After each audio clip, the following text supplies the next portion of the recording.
촉구하는 바를림 노숙농성장에서 이어 말하기 오늘도 계속됩니다. 오늘은 582일차 노숙농성 이어 말하기를 진행하도록 하겠습니다. 지금 현재 이 이어 말하기가요, 또 페이스북으로 또 생중계되고 있는데 보시는 분들은 또 공유하기 눌러주시고 여기 알려서 많은 분들이 함께 하실 수 있도록 도움 부탁드리겠습니다. 오늘 이어 말하기 손님은 민주사회를 위한 변호사 모임의 김도희 변호사님 모시고 진행하도록 하겠습니다. 힘찬 박수 부탁드립니다. 안녕하세요. 반갑습니다. 김도희입니다. 네, 반갑습니다. 저희가 사실 농성 초반에는 매일 이어 말하기를 하다가 이제 잠시 여러 상황과 정세적인 조건, 또 그다음에 동절기 이런 좀 고려 때문에 이제 수요일 금요일 이렇게 좀 끊어서 하고 있는데 또 오랜만에 사회 여러 분야에서 이제 의미 있는 활동을 하고 계시는 분들이 자주 오셨고 오랜만에 또 민주사회 변호사 모임에서 활동하고 계시는 변호사님이 오셨습니다. 간단하게 좀 자기 소개 한번 부탁드릴게요. 네. 네, 저 민변에서 활동을 하고 있고요. 민변에도 여러 분과가 있어요. 근데 저는 상설 분과에서는 활동이 굉장히 미진했고요. 작년부터 박근혜 정권 퇴진 특위를 하면서 이제 민변에서 좀 열심히 활동을 했습니다. 그리고 평소에는 서울사회복지공익법센터라는 곳에서 일을 하고 있고, 전반적으로 빈곤이나 인권을 테마로 하는 그런 일을 하고 있고요. 특히 이제 홈리스나 정신장애 이쪽 일을 하고 있습니다. 그러면 그 사회복지센터의 역할이라고 해야 될까? 주로 하시는 좀 다루는 분야, 공익 소송일지 아니면 금융 상담일지 이런 거로 좀 생각이 되는데 좀 더 구체적인 사례를 좀 들어주시면서 좀 자세하게 한 번만 더 설명을 좀 부탁드리겠습니다. 예, 저희는 일단 다 하고요. 법률 상담도 하고, 소송도 하고, 연구도 하고요. 책자 같은 것도 만들고, 교육도 하고요. 안 하는 거 없이 이것저것 하고 있고요. 빈곤이라고 말씀드리는 거는 저희가 기본적으로 그 국민기초생활보장법 같은 그 가장 에서 살아가기 위한, 생계를 위한 최후의 그 보루, 안전망이라고 할 수 있는 그런 기초법을 다루는 일들을 하고 있어요. 그래서 수급에서 탈락하셨다거나, 삭감이 되셨다거나, 그런 분들을 서울시나 이제 구청, 지자체, 자치구, 공무원들과 같이 이분을 어떻게 구제할 것인가, 이런 거를 하고 있고, 그리고 이제 저희가 변호사가 4명이에요. 센터장님 한 분 계시고, 이제 변호사 3명 있는데, 각자 조금씩 맡고 있는 분야가 다르거든요. 그래서 저 같은 경우에는 이제 홈리스 쪽과 정신장애 쪽을 하는데, 정신장애 쪽은 최근에 한 일들은 특히 작년에 좀 일이 많았어요. 그래서 그 강제 입원, 잘 아시죠? 요즘에는 영화로도 나오고, 해서 보호 의무자의 동의와 정신과 의사의 진단만 있으면 본인이 심지어 정신질환이 없고 매우 경미하다 하더라도, 입원할 만한 상황이 아니라 하더라도 그냥 강제적으로 입원을 시킬 수 있거든요. 근데 이제 그게 악용이 되는 사례들이 꽤 많이 있고, 예를 들면 재산 문제라든지 아니면 성정체성 문제라든지 종교 문제라든지 아니면 단순 훈육이나 훈계 목적이라든지 이런 걸로 굉장히 좀 악용이 되는 부분들이 있는데, 그게 이제 아무래도 입원을 시킬 수 있는 요건이 다른 나라들에 비해서 우리가 너무 이제 느슨한 것이 문제라서 거기에 대한 헌법 재판을 받았어요. 그래서 작년에 헌법 불합치, 실질적으로 위헌 판결을 받았던 게 하나가 있고요.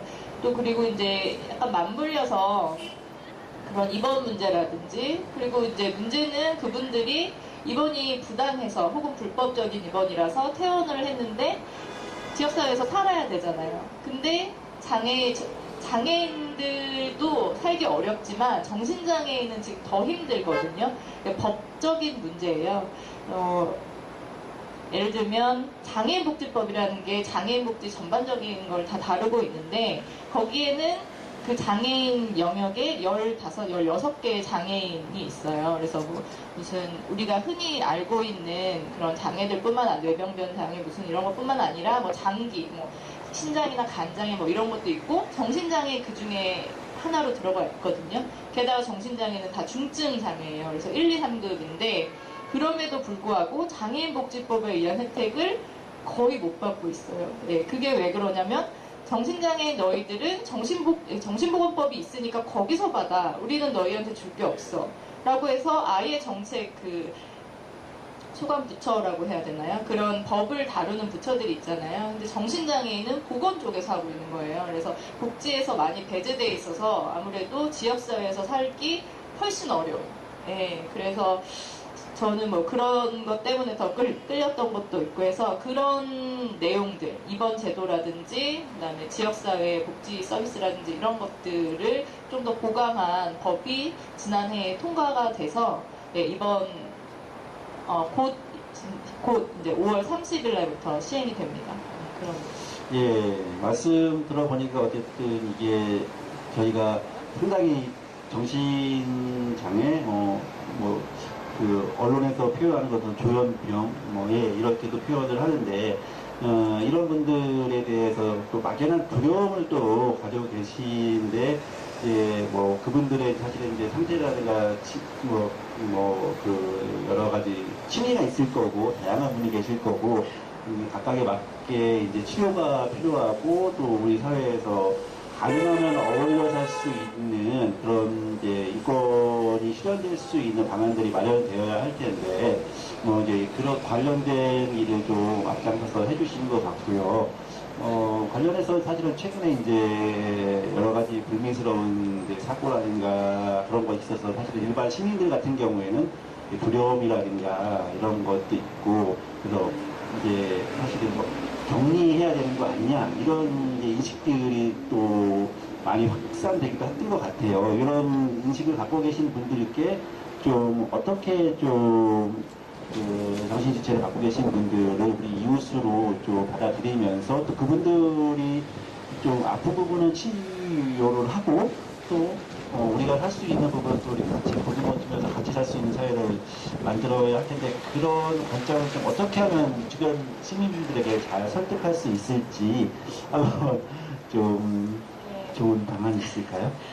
사실 가장 어려운 부분이고요. 정신장애 쪽 활동하면서 그걸 설득하면 정말 한 80%는 이 일을 한 거라고 생각을 할 수 있을 것 같은데 할 말은 정말 많은데 이걸 제가 지금 잘 얘기할 수 있을지 모르겠는데요. 그냥 가볍게 말씀해 주시면 됩니다. 첫 번째 하나 짚고 넘어가고 싶은 거는 조현병, 정신질환도 굉장히 다양한 종류가 있잖아요. 그런데 이제 그 중에 이제 조현병이 왜인지 모르겠지만 주 타깃이 항상 되고 있어요. 근데 조현병은 제가 만난 조현병을 가지고 계신 분들은 오히려 굉장히 위축되어 있으세요. 그래서 눈도 못 마주치고 굉장히 이렇게 누가 날 이상하게 보지 않으니까 항상 조심하시고 그리고 이제 조현병이라고 하는 거는 거의 기본적인 증상이 환청이나 망상 같은 거예요. 그렇기 때문에 주로 이제 그것 때문에 뭐 일이 발생하는 경우가 아예 없다라고는 할 수가 없지만 뭐 대검찰청이나 뭐 검찰이나 경찰이나 뭐 조현병, 뭐 대한신경정신의학회나 이런 공신력 있는 곳들에서 내놓은 그런 자료를 보아도 조현병 환자가 그 증상 때문에 범죄를 저지르는 거는 일반인에 비하면 정말 몇 분의 몇 수준이더라. 갑자기 숫자가 생각이 안 나는데 0.08%? 이 정도밖에 안 되거든요. 근데 이제 조현병이 타겟이 되는 거죠. 사실 우리가 말하는 그런 묻지마 범죄, 엽기적인 범죄 이런 것들은 이게 또 그분들한테 약간 차별로 다가올 수 있을지 모르겠지만 반사회적 인격장애인 경우가 많고요. 네, 조현병은 자기 혼자 자기와 싸우기도 힘든 분들입니다. 근데 이제 그분들이 너무 공격받는 것 같아서 저는 이제 좀 많이 안타깝고요. 근데 그런 아까 말씀드렸지만 아예 제로라고는 할 수 없잖아요. 그렇다고 해서 그분들을 자꾸 어디에 가둬야 된다, 격리시키고 우리 눈앞에서 보이지 않게 해야 된다. 그래야 우리가 안전해진다. 저는 이런 사고가 매우 본능, 두려움이나 공포나 뭐 이런 거에서 나오는 굉장히 뭐 본능적인 거라고는 생각을 하고 이해를 하지만 좀 굉장히 위험할 수가 있는 거거든요. 예, 그렇게 약한 사람, 위험한 사람, 소수자인 사람 이런 사람들을 계속 내 눈앞에서 지워 나가고 뭐 정화를 시켜 나가야 된다 사회를 그런 식으로 생각하면 저는 우리 중에 이 사회에 남아있을 수 있는 사람이 몇이나 될 것인가 라는 부분에서 항상 좀 많은 분들이 본능적인 것도 중요하겠지만 좀 생각을 조금만 더 해주시면 그리고 이분들이 증상을 지역사회에서 키우지 않고 어떻게 그걸 관리하면서 잘 살아갈 수 있을지 그거를 국가에서 만들어야 되는데 국가에서는 계속 이제 병원에다가 이제 미루는 거죠. 병원에 돈을 주면서 그리고 가족들은 내가 이 사람을 다 책임지고 살아야 되는 거잖아요. 근데 그렇지 않고 사회가 좀 부담을 좀 덜어주고 사회에서 원조를 해주면 가족들도 그렇게 부담을 안 느껴서 병원에 안 보내도 되고 그러니까 이런 구조를 좀 바꾸면 훨씬 나아지지 않을까라고 생각을 합니다.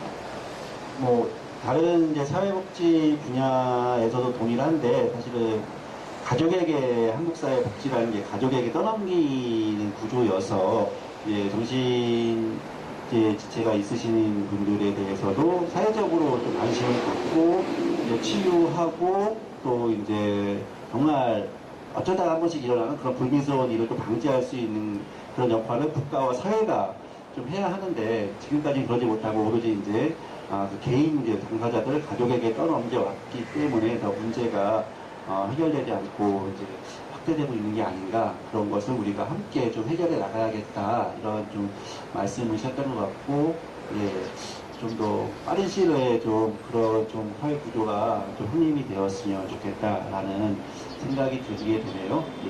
이렇게 사회복지위원회 활동을 좀 하시다가 작년 저희 탄핵 전국 때 그 재벌구속 특위에 또 오셔서 활동을 해 주셨어요. 또 좀 약간은 또 분야가 조금은 다를 수 있을 것도 같은데 좀 어떠한 계기로 재벌구속 특위에서 활동을 하셨는지 이거 솔직히 말씀드려도 되나요?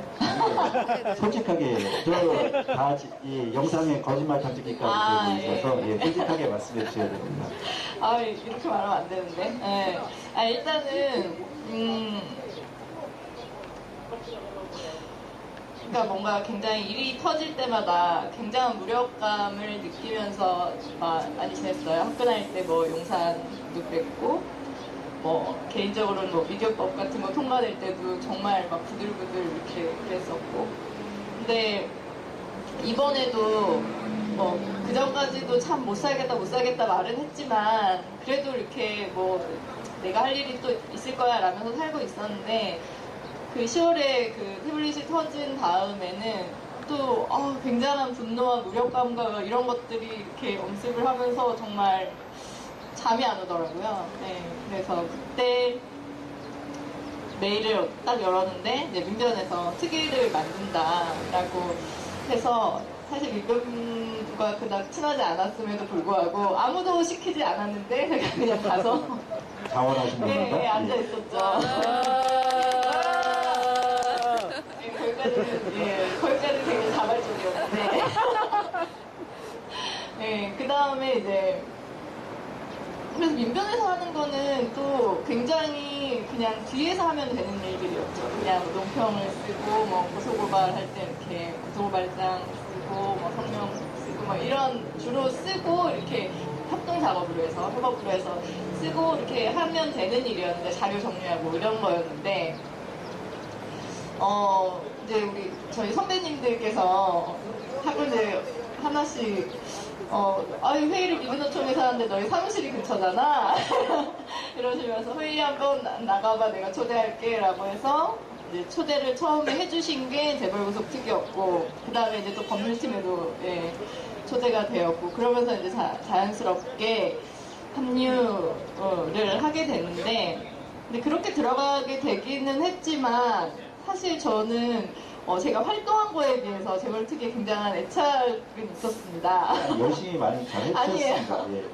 예. 네. 근데 제가 이렇게 할 수 있는 일이 재벌특위에 많이 없었던 것 같아서 조금 지금도 약간 안타까운 마음이 있고 왜 더 열심히 했으면 좋았을 걸이라는 생각도 있는데 어쨌거나 재벌구속 특위를 하면서 굉장히 좋은 분들을 많이 만났고 그리고 정말 확신하게 그전에는 되게 구호처럼 재벌 게이트다 재벌이 몸통이다 이렇게 얘기를 하고 뭐 논평도 뭐 그렇게 썼다가 선배들이 이거 약간 너무 나간 거 아니야 뭐 이런 얘기도 듣긴 했지만 근데 이제 그것을 굉장히 실감하게 됐던 거죠. 재벌특위를 하면서 정말 재벌 뭐 해체를 외치는 분들도 계시겠지만 어쨌든 해체든 개혁이든 재벌 개혁 없이는 우리 사회가 한 발 나가는 것은 정말 어렵겠구나라는 것을 절감했고 뭐 그런 좋은 기회였습니다. 예, 어쨌든 예. 예. 그 시작은 그랬지만 나중에는 굉장히 애정을 가지고 좋게 즐겁게 활동했다. 예. 예, 사실 작년 이제 박근혜 전 대통령 탄핵 정국에 광화문 광장을 비롯해서 이렇게 광장에 나온 시민들이 처음에는 이제 뭐 박근혜 최순실 게이트에 대한 철저한 진상 규명, 그다음에 박근혜 대통령 뭐 퇴진 그런 요구를 주로 외치다가 어느 순간부터 이 책임의 재벌, 특히나 삼성도 분명한 책임이 있다라는 이야기들을 인정하고 광장에 나오신 시민들도 사실은 뭐 이재용 현 이미 구속이 되어 있는데 이재용 삼성전자 부회장의 구속 처벌을 요구하셨거든요.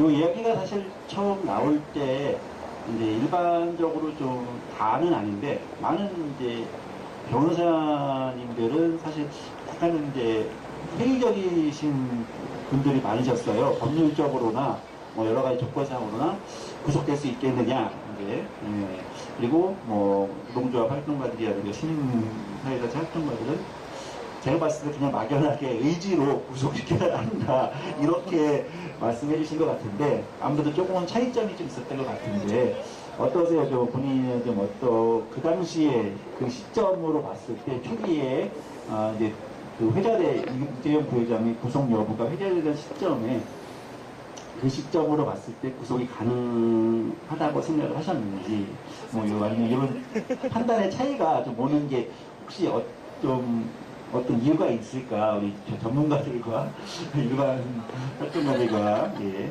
아니 여기 삼성이 너무 많이 지켜보는 가운데여서 네. 다 듣고 있잖아요. 아. 거기도 듣고 있고. 네, 저는 뭐 다른 데서도 얘기를 많이 했지만 구속 사유가 충분히 된다고 생각을 그때부터 했고 그때부터 얘기를 떠벌떠벌 하고 다녔고요. 그러니까 이재용한테 돈과 권력이 있다는 걸 배제를 하고 정말 뭐 법원 실무나 아니면 그냥 요건만으로 따져봤을 때는 충분히 구속 사유가 된다고 생각을 했어요. 근데 실무상으로 구속을 시킬지 안 시킬지를 결정하는 거는 뭐 범죄 중대성 요건도 있고 그다음에 뭐 재범의 우려 또 뭐 있죠? 그 증거인멸, 뭐 도주 우려 뭐 이런 것들이 있잖아요. 근데 증거인멸 도주 우려가 뭐 처음에 인정이 안 됐는데 뭐 그거는 좀 말이 안 된다고 생각하고 그리고 이제 또 하나 이건 정말 실무적으로 그 판사님들이 판단을 내릴 때 중요하게 생각하는 게 이래서는 안 돼요. 원칙적으로는. 그래서 우리 항상 불구속 원칙을 얘기를 하는 거 아닙니까? 근데 실형이 나올 가능성이 있는지를 항상 중요하게 판단을 하거든요. 그래서 그렇게 되면 실형이 나올 가능성이 있다고 하면 이건 정말 범죄 중대성도 인정이 되는 거고 거기에 따라서 뭐 증거인멸이나 도주 우려 뭐 이런 것도 더 크게 이제 보게 될 텐데 제가 그때는 하나하나 다 계산을 했었습니다. 네, 근데 지금은 잘 생각이 나지 않지만 페이스북에 류학연 변호사가 네. 법원 앞에서 네. 법률가들이 노숙농성해서 구속된 거라고 바로 예. 올리셨어요. 예. 그거 저희들이 부르시켰잖아요.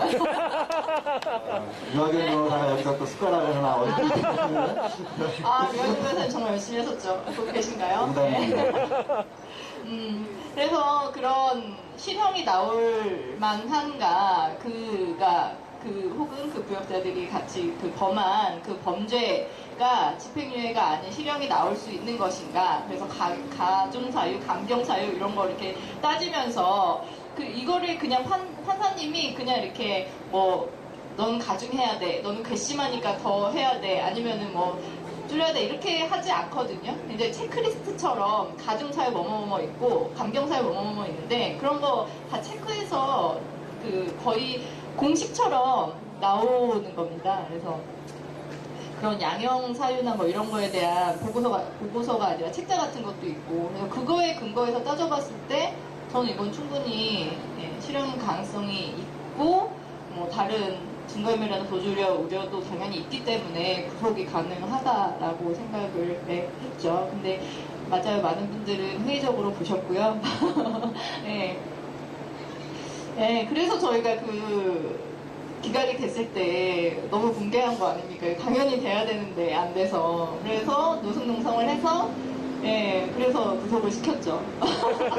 사실 아까 유학인 변호사님 말씀 페이스북으로 또 의견도 주시고 하셨는데 그 추운 겨울에도 법원 앞에서 정말 변호사님들이 노숙농성을 하고 구속에 왜 필요한지, 왜 법원의 판결이 잘못됐는지를 외치시는 모습도 정말 감동적이었거든요. 그러한 노력들이 있었기 때문에 두 번째 구속영장 청구할 때에는 또 법원에서 그런 또 사회적인 정말 강한 요구를 국민들의 의견을 다 받아들여서 구속영장을 받아들인 것이 아닌가 생각을 하고, 어떻게 보면 또 법원에서 이재용 부회장한테 배려를 해준 것도 같아요. 불구속 상태에서 실형이 확실시 되는데 불구속 상태에서 지내다가 나중에 구속이 되면 실형을 받으면 다시 그때부터 이제 형을 계산을 해야 되는데 구속된 상태에서 판결을 받으면 이미 한 3개월 지난 3개월을 까지는 거잖아요. 예, 좀 뭔가 오히려 배려를 해주신 게 아닌가 법원에서 저는 그렇게 생각을 합니다. 알겠습니다. 아까 농담인 거 아시죠? 네. 우리가 이재용 앞으로 얼마 전에 구치소에 책을 이제 삼성이 다 팔아. 네. 사람 냄새 이 책을 보냈는데 수치인이 거부했어요. 수치인이 거부를 이거 어떻게. 좀 받아주시면 좋겠는데. 그러게요. 네. 거절하셨다니 어쩔 수 없지만 읽어보시면 좋을 네, 텐데요. 기분에 걸리니까 어쩔 수 없겠지요. 예. 그렇게 또 저희가 열심히 좀 노력을 했었고, 이제 이재용 부회장이 구속된 상태에서 재판을 이제 받고 있는데, 여러 가지 이제 중대한 혐의들이 많이 있었잖아요. 이제 그 혐의들이 좀 어떤 게 있었지요? 가장 큰 거는 뇌물이죠. 뇌물이고 거기에 따른 배임이나 횡령 같은 게 당연히 이제 약간 양면이라고 할 수 있잖아요. 재벌범죄에 있어서. 그래서 뇌물, 배임, 횡령 이게 있겠고, 자잘하게는 자잘한 건가? 상증세법 위반도 있을 거고, 상속세 증여세법 위반도 있을 거고, 그리고 국정조사에서 위증한 부분에 대한 그런 위증죄도 있을 거고, 그 정도지 않을까요? 사실 하나하나는 자잘하다고 하기에는 너무 엄청난 이제 범죄들이긴 하고요. 또 사실 그렇잖아요. 이게 이제 그런 여러 가지 죄들이 벌어지게 된 배경에는 3대 세습이 사실은 있었고, 이제 최순실에게 이제 부당하게 최순실 박근혜에게 뇌물을 주고 로비를 했던 중요한 사안 중에 하나가 또 삼성물산과 제일모직의 합병권을 유리하게 좀 찬성을 시켜달라, 국민연금을 동원해서 했던 부당한 요구를 이제 뇌물을 제공을 하고 요구를 했던 것인데, 이때 얻은 수익, 사실은 삼성물산과 제일모직을 합병하면서 이재용 씨가 거둔 수익이 뭐 각각 사람마다 또 이제 그 시점마다 계산하는 방식에 따라 조금씩 달라지긴 하는데, 뭐 어떤 방식으로는 3조 원가량도 이제 그 이익을 벌었다, 부당하게 얻었다, 이렇게 또 이야기하시는 근거라든가 이제 자료들도 있긴 한데, 이렇게 5조 넘게 들었어요. 5조 네, 넘게까지요. 예.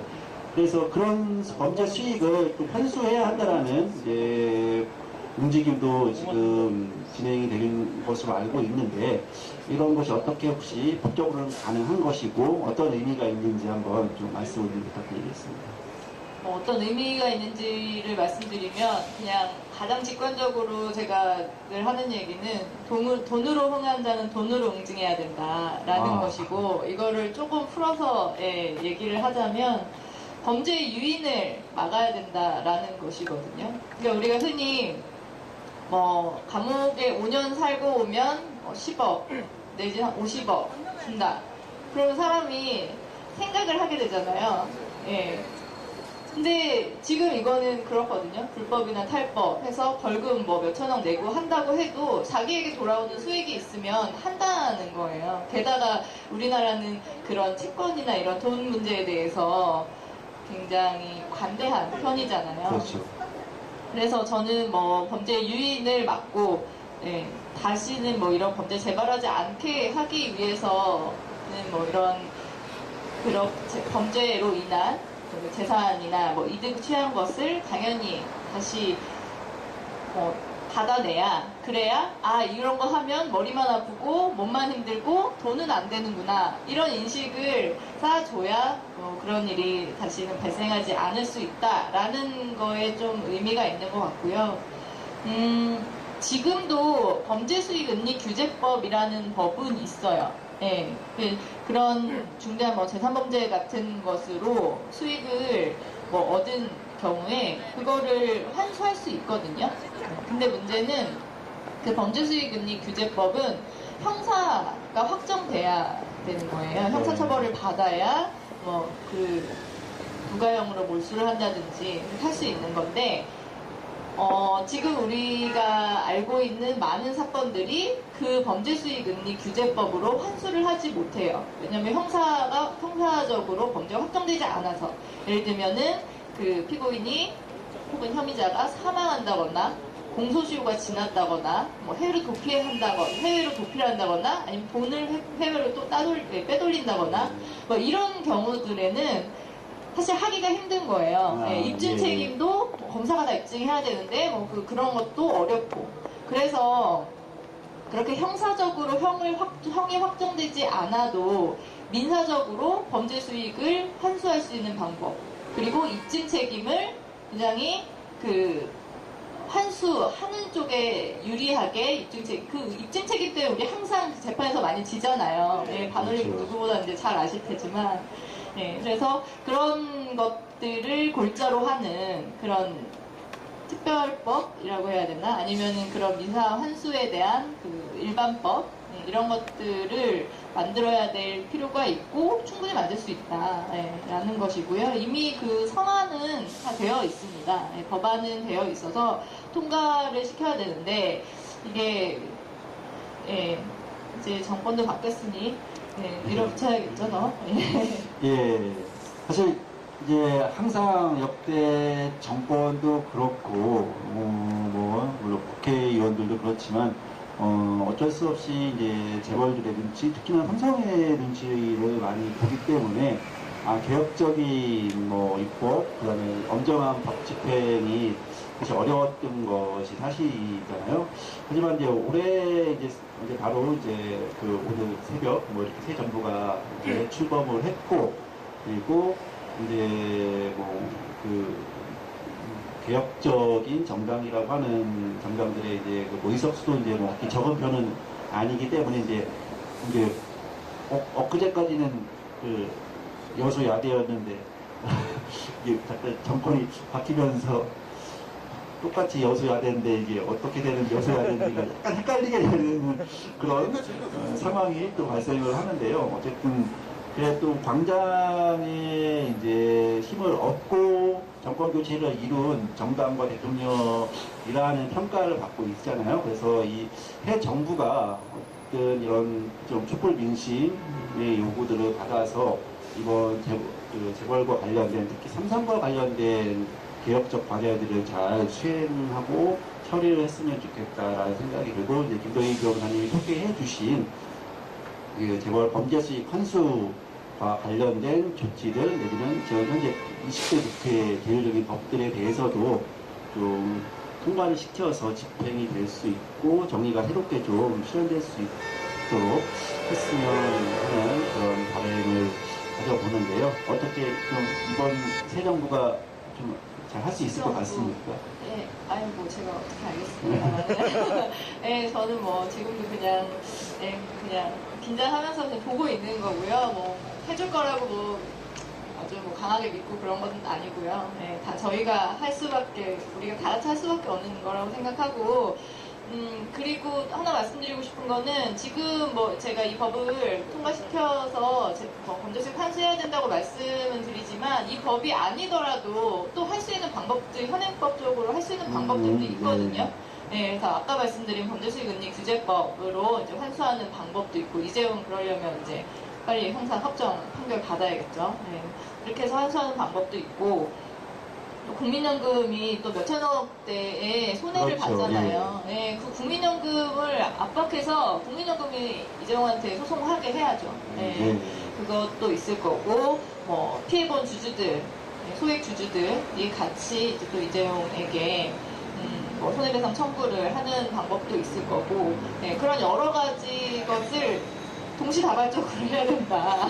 네, 그래야 하지 않을까라고 생각을 합니다. 네, 그리고 새 정부가 그 어제 그 개표 방송을 잠깐 봤는데 여러 가지 뭐 새 정부가 해주길 바라는 과제 중에 과제 중에 3위인가가 그 재벌 정경유착과 적폐청산 뭐 이런 것들이더라고요. 네, 뭐 정말 중요한 과제라고 이제 다른 그냥 일반 국민들도 뭐 생각을 하는 것 같고 그것을 잊지 말고 정말 촛불 민심을 등겨업고 정권이 새로 들어선 것이니까 그것을 잊지 말고 해줬으면 좋겠고 그리고 뭐 당연히 알고 계시겠지만 제가 좀 그냥 좁은 소견에 우려되는 거는 적폐청산과 통합을 혼동하지 않으셨으면 좋겠다. 네, 그래서 뭐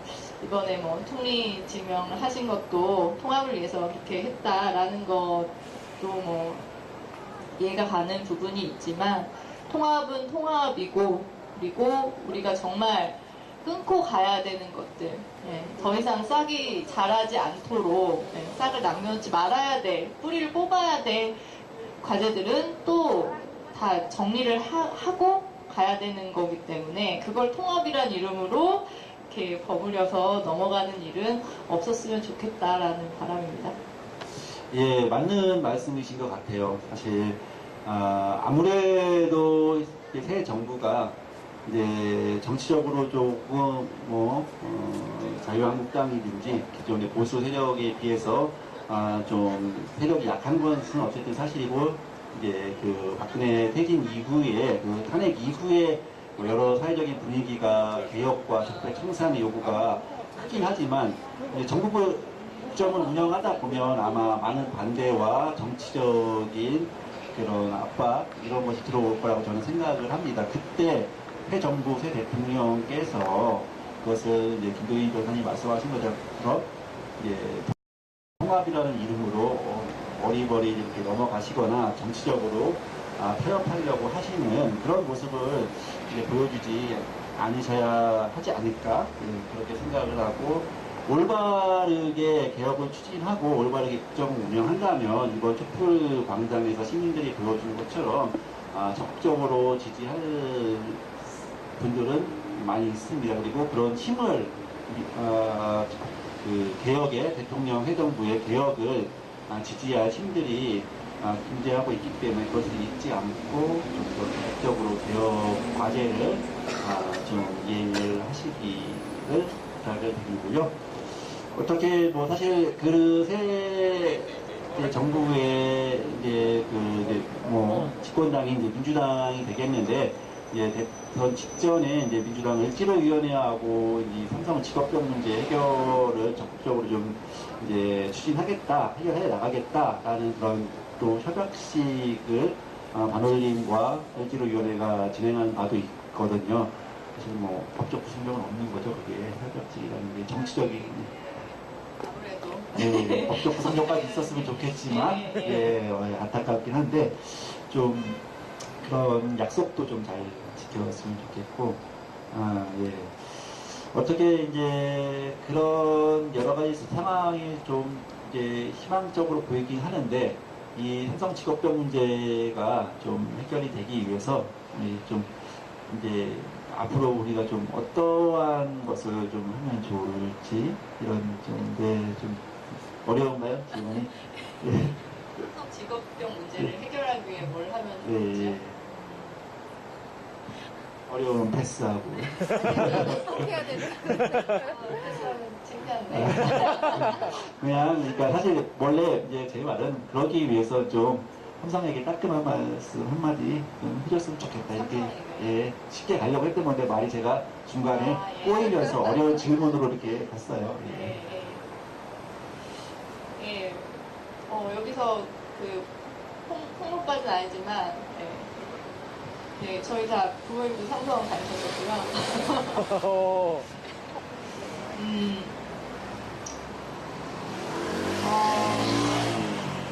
글쎄요.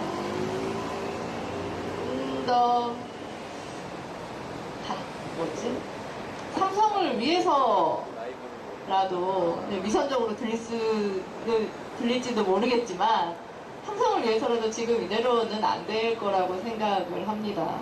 뭐 글로벌 기업이고 뭐 위신도 있고 지위도 있고 얼마나 삼성 인정받습니까? 근데 이렇게 뭐 노조 없고 그다음에 뭐 그 직원들의 건강권이나 이런 인권 이런 것들 직업병들 다 무시하고 그냥 자기들 그냥 입맛대로 처리하려고 하면서 뭐 글로벌 스탠다드나 뭐 그런 거를 외치는 것은 좀 많이 부끄러워 하셔야 되지 않을까 라고 생각하고 앞으로 뭐 모르겠어요. 그 지배구조 개편이나 이런 것들도 요구하는 것들이 있잖아요. 정부에서 요구하는 것들이 있고 그런 것들을 좀 맞춰주면서 다른 뭐 그냥 기술력이나 이런 것만 글로벌 스탠더드 말고 이런 직업병 문제라든지 뭐 노조 문제라든지 이런 거에서도 좀 글로벌 스탠더드에 맞춰서 정말 뭐 세계적인 기업 이분들이 원하는 혹은 국민들이 원하는 그런 기업이 되어야 되지 않을까. 그렇지 않으면 계속 좀 국민들도 정말 인식이 점점 더 좀 안 좋아지고 있잖아요. 예전에는 삼성하면 무조건 좋은 기업이고 삼성 것만 쓰고 뭐 삼성이 최고고 이랬는데 지금은 제 주위를 봐도 어르신들도 그렇지만은 않으시거든요. 그래서 이런 것들을 무시하지 마시고 조금씩 변화하는 모습들 보여주셨으면 좋겠고 그리고 혼자 변하는 거는 사실 쉽지가 않아요. 그 의지가 있어야 되는 문제인데 그럴 때 옆에서 좀 도와줄 수도 있잖아요. 정부가 할 수도 있고 시민사회가 할 수도 있고 그게 뭐 단순히 뭐 압박이고 삼성 죽이기 이렇게 생각하지 말고 정말 상생하는 길이라고 생각을 하고 받아들이고 해 나갔으면 좋겠습니다. 박수 한번. 아까는 또 다른 들이 좋았는데 좀 더 침울해지셨네요. 왜 갑자기 이렇게 추워서 그러신가 갑자기 급격하게 기운이 떨어져서 아까는 막 관계가 저희가 사온 것처럼 환호성이 막 들리고 그랬었는데 약발이 좀 떨어져가는 느낌이긴 합니다.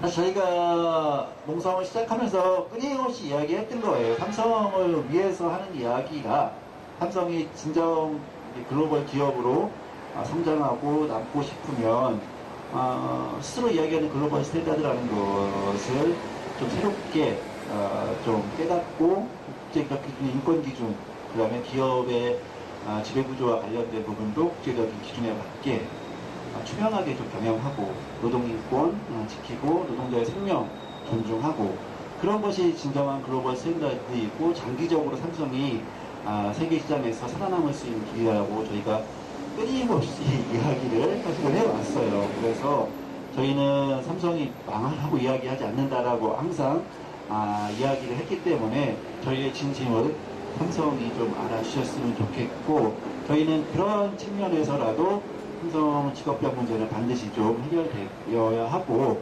삼성에서 지금까지처럼 계속 모든 문제가 해결됐다고 거짓말을 하고 여전히 남아있고 여전히 해결되지 않는 문제들을 외면하지 말고 다시 반올림과 대화에 나서고 배제 없고 투명하게 보상에 임하고 재발 방지 대책에 대해서도 좀 더 구체적이고 투명한 방식으로 공개하고 지금까지 이행된 상황을 좀 공개를 했으면 좋겠다 그런 좀 바람을 전달하고자 합니다. 예, 오늘 582일차 이하 말하기 김도희 변호사님 모시고 진행해 봤습니다. 발목 부상 발목 한번 찍어주시고요. 예, 발목 부상 톤을 발휘해서 이 농구까지 오셔서 좋은 말씀 많이 나눠주셨는데요. 혹시 마지막으로 한 말씀 더 이렇게 정리 말씀 해주실 게 있으시면. 이건 얼마 전에 이제 제가 생각했던 건데, 반올림이 그전까지는, 그전이라고 하면 농성을 하기 전까지는 그렇게 빡센 이미지는 아니었거든요. 근데 농성을 하면서 너무 이렇게 힘들어 보이니까 여기는 정말 웬만한 그 멘탈로는 버틸 수 없는 빡센 것이다 이런 이미지를 저도 모르게 이제 저부터 약간 이렇게 갖게 된 게 아닌가라는 생각이 드는데 이제 9년의 이 고통의 시간도 이제 끝이 보이는 것 같으니 거의 진짜 600일에 가까운 이 농성도 끝내고 다시 이제 부드럽고 밝고 산뜻한 반올림 이미지를 다시 빨리 찾을 수 있었으면 좋겠고 늘 응원하고 힘내셨으면 좋겠습니다. 감사합니다. 예, 고맙습니다. 반응 좋아요.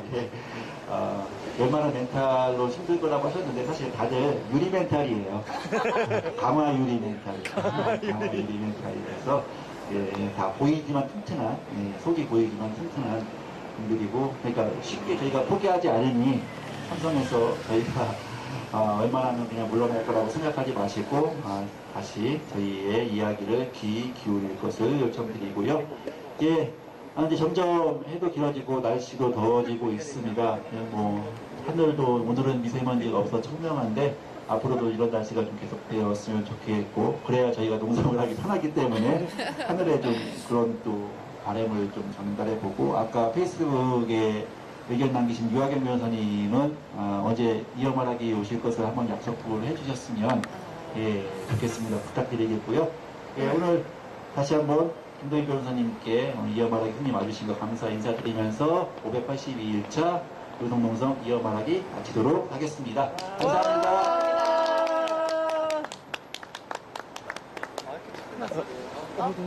잘 됐어. 이제 게시를 해야지. 아니 왜 저기 임자훈하고 그 유하경 변호사 여기서 장난을 해 계속. 왜요? 뭐라 그래? 임자훈은 뭐 변호사계의 정우성? 뭐 이런 말을 하니까 임자훈이 여기서 이러지 마시죠 막 이러고 변호사계 뭐래? 야 변호사계 이모죠 이모. 정우성이 아니라 2부 시작 안 되겠네. 2부 시작해야겠네. 2부 시작해서 이 무슨 막말들이냐고. 공변계 무엇이라고 얘기를 하시더라고요. 제가 무엇인지 모르겠는데. 하시나 봐요. 그러니까요. 심심하실까 봐. 공변방에서만 아니에요. 거기서도 하지 말라고 그렇게 말씀드렸는데 참. 서면 쓸게 어머, 없나 보네. 어머 이거 다 녹음이 됐어.